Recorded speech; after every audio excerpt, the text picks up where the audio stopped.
Okay, HP14S, the working voltage for the trackpad should be as following. Alright, I will be measuring from pin from left to right, so let's do that. Keep an eye on this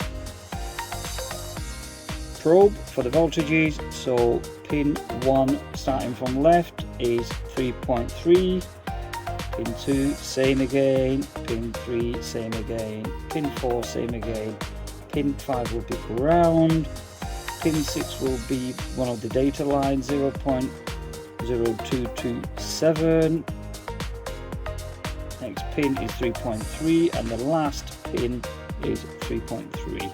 okay, so you got 8 pin in total. That's all. Hope this helps. Wow, what an awkward issue it was, but you know, it's solved now anyway. Peace.